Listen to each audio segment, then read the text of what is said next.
Well, interestingly, so it's a late night review from me to you. And we are going to do the Omen 4, or Omen 4, The Awakening. And I've heard everywhere that this movie is complete shit. It's the worst of the franchise. And it, it shits all over a very good trilogy. But I gotta say, after watching this, I thought it was okay. I thought it was fine. I actually thought it was decently made. Yes, the music was not Jerry Goldsmith. It was a carbon copy, but they did all right. They borrowed heavily from the original, like they adopt a child that is supposedly the Antichrist. But they do subvert your expectations. Like, they get this nanny, and you think, okay, it's going to be like the original, because some things have been kind of, because we're going to follow. It's just the Omen, but with a female, a little girl named Delia. We see things throughout the years, though, her growing up, and now she's 8 years old. And, she gets this nanny, and you think, okay, this is going to be just like the first one, and nanny's going to be in on it, one of the Satanists, but no, she's actually this new age, crystal using kind of person. And she is one of the first to actually see that something's going on. I mean, the mom, kind of, played by Faye Grant, by the way, kind of catches a little bit, but it's this new age lady, Jo, who kind of starts to catch on. And,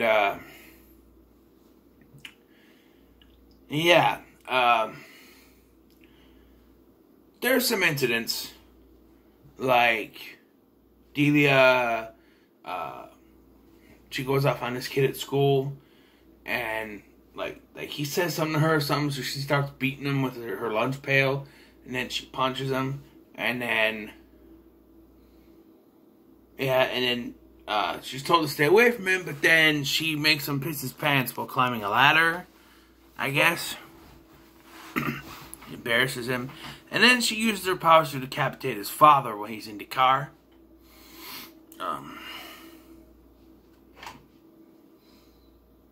But one thing I'm not sure about. So, when they adopt their baby at the beginning of this film, one of the nuns that in charge of the adoption dies. Why? She did what she was supposed to do. Why would she die? She has a heart attack or whatever, but why? I don't know. Well, much like Damien, she needs to be put in a position of power. So her parents are lawyers, but then her father runs for Congress. And then there you go. There's your position of power. We'll get to the jumping the shark moment. I got the Jaws set right here, ready for tomorrow. But jump the shark moment. Here, hold on. We'll do this. Oh, when it's time. So, there's incident where Delia's on a horse. The horse freaks out, and she's taken to the hospital. And the doctor says that she's menstruating, but she's only 8 years old. Which, I mean, I guess you can go through puberty early, but 8 years old, that's a little early. Remember this moment, though, because we'll come back to it. And then, keep in mind, I want to tell you that the reason they adopted Delia is because they couldn't have kids. We then find out that, so during a moment where Jo is thrown out the window, and it's kind of silly because she lands on this carousel thing and she's spinning around in a circle, the mom faints. And then when she wakes up in the hospital, she finds out she's pregnant. Remember that moment number 2. Yeah. And I think where it differs from Damien and Delia is because Damien was quiet, a silent kind of character in the original. Things were happening around them that he was just quiet about. He never did anything, you know. But Delia's freaking out. She doesn't want anything to do with the Bible or anything. These Jehovah's Witnesses show up and she rips their pamphlet and sticks the Rottweiler dog on them. There's this scene that kind of made me go, eh. And that's where she walks straight into traffic where a truck is. And, yeah, does it so the dog can save her, and they bring the dog in as a because the dog's her protector, because that's the way they do things. I do find it weird that, like, Damien had all these cult members watching over him. She has a dog until the end, where she does get this new nanny, which, of course, ends up being one of the Satanists. But why? Why is there no one watching? Well, there is one person watching over her, but that's later in the film. So, the mom, Mrs. York hires this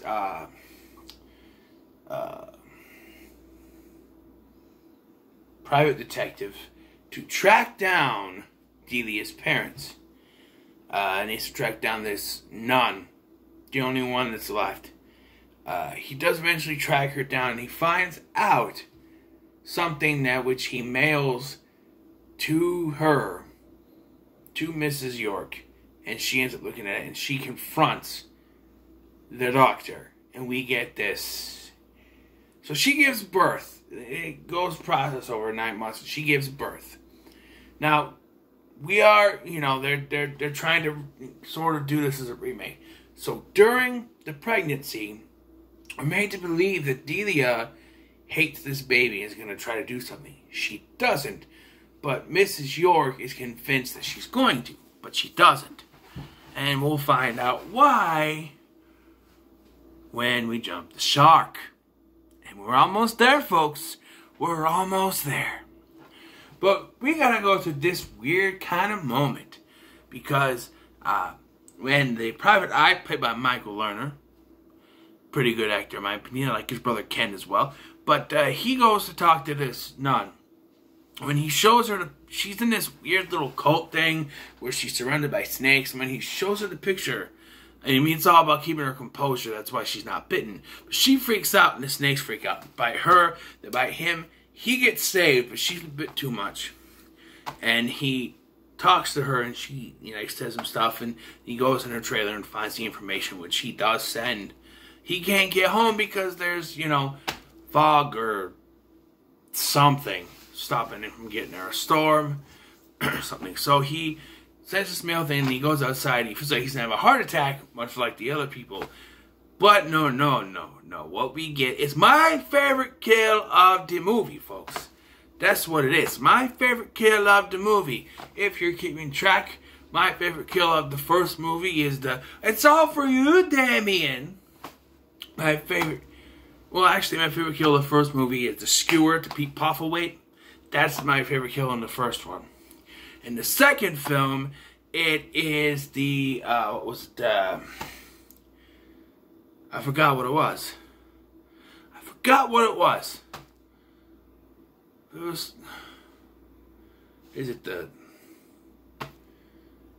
not the ice one. I'm trying to think. Well, if I remember, you watched my review. You know what it is. I can't remember. That movie was so forgettable for me anyway. Is it poke the eye out and run over by the truck, I think. I think that's what it was. And then in the third one, it was the elevator going, And now, or was that the second one? Was that the second one? The elevator going, I think that's what it was in the second one, the elevator. The third one, I don't think I pointed out a favorite kill.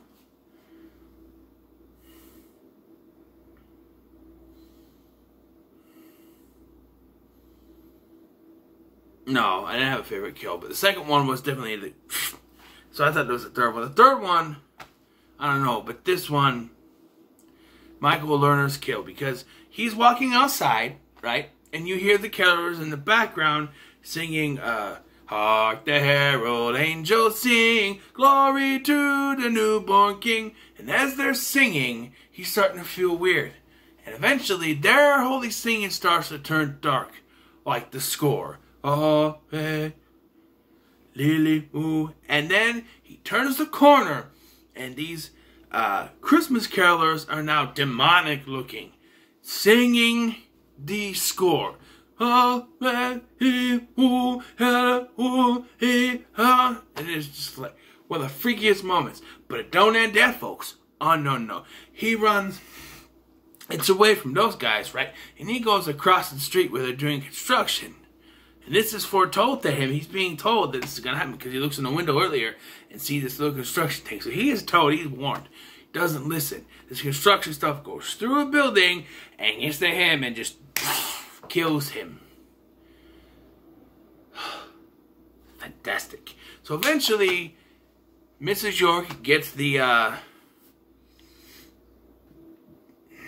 information, and she finds out that she realizes the doctor is involved.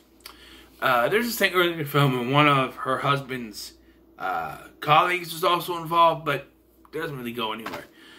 So he gives it to her, and this is where we get our jump the shark moment. So, as it turns out, Delia is actually Damien Thorne's daughter, which, to be honest, I thought of something. I said, what if they did a film where the woman from the third film got pregnant and gave birth to Damien's child, which would have to be a son, Antichrist, not to be sexist, but you know that. Here we go. That has to be her kid, right? She has to be pregnant with her kid. So now she, hey, she lost her son, and now she had another child, but it was given up. Maybe she died in childbirth. Who knows? But I can see why. But that's not all. Because Delia, there's some kind of weird thing where she had her twin brother's embryo inside her, which I've never heard of before. And when she fell off the horse is when they extracted the embryo, which I want to know why they didn't ask the question like, oh, she's menstruating, when she just went in there for the head injury. And then that's the first moment. The second moment now is they put the embryo in the mom, in Mrs. York, so she could have the baby. Which also questions like, how could she be known to be pregnant right away? And that's after she fainted, and that's when they put it in. So how could she be? How did they know she's pregnant already if they put it in there? I don't know. Don't they have to fertilize it with some? I don't know. Did he in there and fertilize it? I don't know. Maybe it was already fertilized. Who knows? But yeah. And so yes, she gave birth to the Antichrist, which is a little bit of a change, and so she kills the doctor, takes his gun, and goes back. And yes, we find out that this new lady is, in fact, one of the Satanists. And she shoots her, and she goes up, and she has Delia's holding the baby, and she's got the gun. And they show that the baby has the 666 on his hand.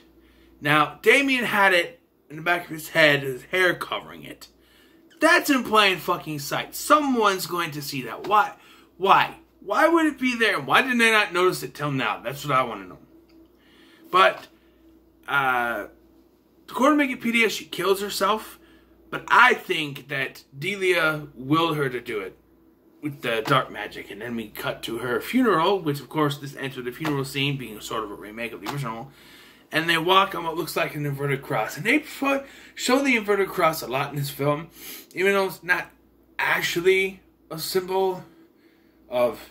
I'm not going to get into the whole thing. It's not actually a negative symbol at all, to be honest. But still. And then it ends. And Look, I know people hate on this film. I don't think it's that bad. I'm going to give it the same score as the second one, though. 5 out of 10. I think it's actually decent. It's made for TV, so there's not a lot of gore. But the music is still alright. The cast is great. I think, yes, this is the same director. Well, half. There's 2 directors. But Dominique Othenin-Girard, who directed Halloween 5, which I also don't think is that bad of a movie, to be honest, except for ba-ba-da. I think this was decently made. Yes, it was for TV. It didn't work to restart a franchise, but I think it's okay. 5 out of 10. So what are your thoughts on Omen 4, The Awakening? Let me know in the comments below. Make sure to like, share, and subscribe. We got one movie left, folks. One more. It is the remake. Do I even need to watch it, or can I just talk about the first one again, but negatively? I don't know. But thank you for watching. I've been Scotty, and we'll see you in the next one.